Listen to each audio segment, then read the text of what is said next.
Yo tout le monde, c'est votre actu Barça, c'est un peu l'actu du Barça, donc j'ai un épisode spécialement consacré aux dernières infos concernant le Barça.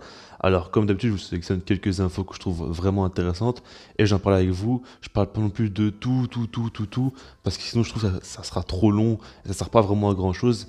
Et donc voilà, n'hésitez pas à mettre un maximum de likes si vous aimez cette série-là et à vous abonner si c'est pas déjà fait, ça me ferait vraiment très plaisir. Et donc voilà, maintenant on va directement commencer par la première info et ça concerne Pedri. Et franchement, cette info-là m'a choqué. Enfin, je comprends pas comment c'est possible. Le gars, il a été diagnostiqué blessé 2 à 3 semaines. En sortant du match face à Séville, on l'a vu en béquille.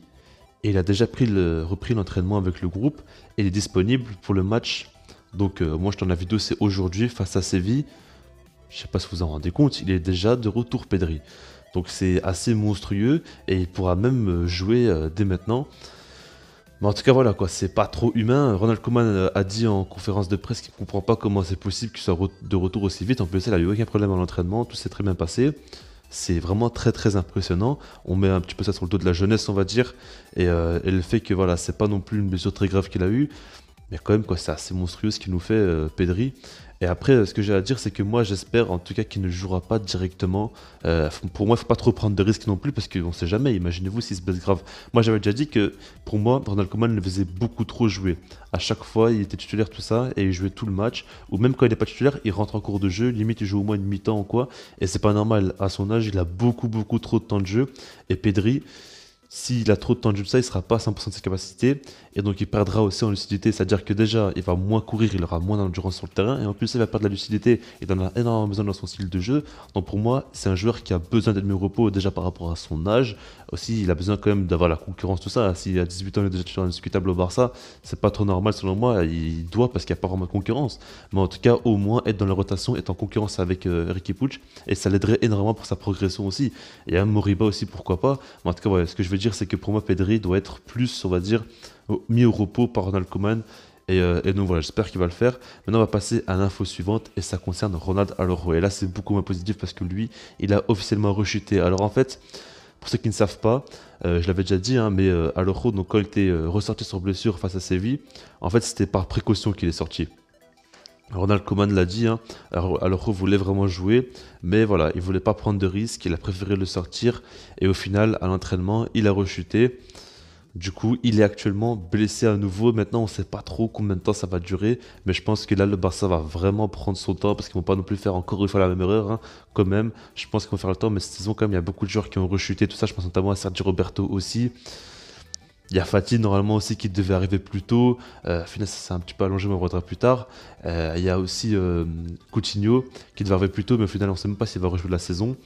Voilà, qu'au niveau des blessures, quand même, le staff médical, ça marche pas très bien, mais en tout cas pour Ronald Araujo, c'est vraiment une très mauvaise nouvelle, hein, parce qu'on sait très bien qu'il faisait une très grosse saison, il montait en puissance, il prenait beaucoup de confiance, et si jamais il continuait comme ça, il aurait débuté la saison prochaine en tant que titulaire indiscutable, et ça leur aurait fait beaucoup de bien, il nous aurait aussi fait beaucoup de bien dans son profil, il est très important, parce qu'il apporte beaucoup de jeu à l'arrière, certes, mais il est aussi très rapide, et quand on joue dans une défense haute comme ça, il fait quand même beaucoup de bien, couvre beaucoup les espaces, tout ça, il est indispensable pour cette équipe-là du Barça, malheureusement il est absent. Après franchement, je dis la vérité, cette défense à 3 me rassure déjà beaucoup plus. Faudra voir si ça continue comme ça, mais en tout cas pour moi, c'est possible que le Barça défende beaucoup mieux désormais qu'une défense à 3.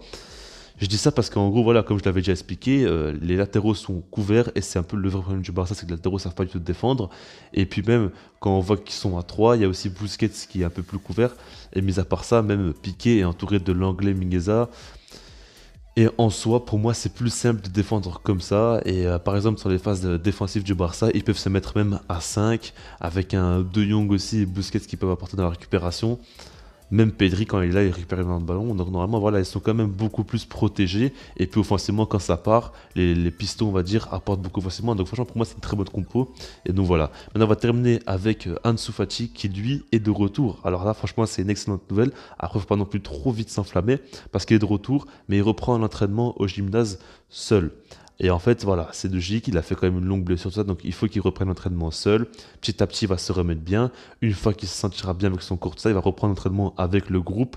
Et à partir de là, il pourra très vite enchaîner les minutes et tout ça. Et franchement, Ansu Fati, j'espère qu'il arrivera au plus vite. Rappelez-vous que de base, on espérait le voir même pour le match aller face au PSG. Finalement, c'est bien allongé. Mais bon, c'est pas grave. Ça s'est pas super bien passé l'opération, tout ça. Donc du coup, le Barça n'a pas vraiment voulu prendre de risques. Ils ont pris leur temps, tout ça. J'espère qu'il va revenir vraiment en grande forme. Et il va nous faire beaucoup de bien dans la rotation, tout ça. Imaginez une attaque comme Ansu Fati, Messi, Dembélé. Si Dembélé est efficace devant le but, ce trio-là, franchement, il va faire énormément de bien. En plus de ça, c'est très bien qu'il a une superbe entente avec Léo Messi, Ansu Fati. Donc ça fera beaucoup de bien aussi à Lionel Messi. Et même par rapport à ses appels en profondeur, tout ça, il va faire quand même beaucoup de bien, hein. Franchement, c'est un profil très très intéressant. Et si on peut avoir côté gauche Dembélé, pardon, côté gauche Ansu Fati et côté droit Ousmane Dembélé, ça fera du danger vraiment des deux côtés, avec un De Jong au milieu de terrain qui monte beaucoup, tout ça se projette énormément. Franchement, l'équipe du Barça sera bien mieux pardon, armée offensivement, et ça me plairait énormément. Mais en tout cas, voilà, tout ce que je pensais par rapport à la série, par rapport à l'épisode, et puis sinon, moi je vous dis peace.